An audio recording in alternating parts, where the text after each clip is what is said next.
King Kong बिल्ली और उसके बच्चे को मारने के लिए दौड़ा। बिल्ली ने अपने बच्चे को बचाने के लिए समुद्र में छलांग लगा दी। बिल्ली तो पानी में बह गई, लेकिन बच्चा किनारे पर आ लगा कांपता हुआ।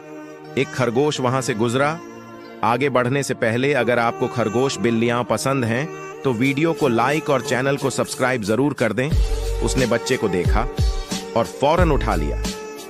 खरगोश ने बच्चे का पानी पोंछा और आग जलाकर उसे गर्म किया। बच्चा ठीक हो गया और आहिस्ता आहिस्ता मुस्कुराने लगा। इतने में बिल्ली भी वापस आ गई। अपने बच्चे को सुरक्षित देखकर खुश हुई।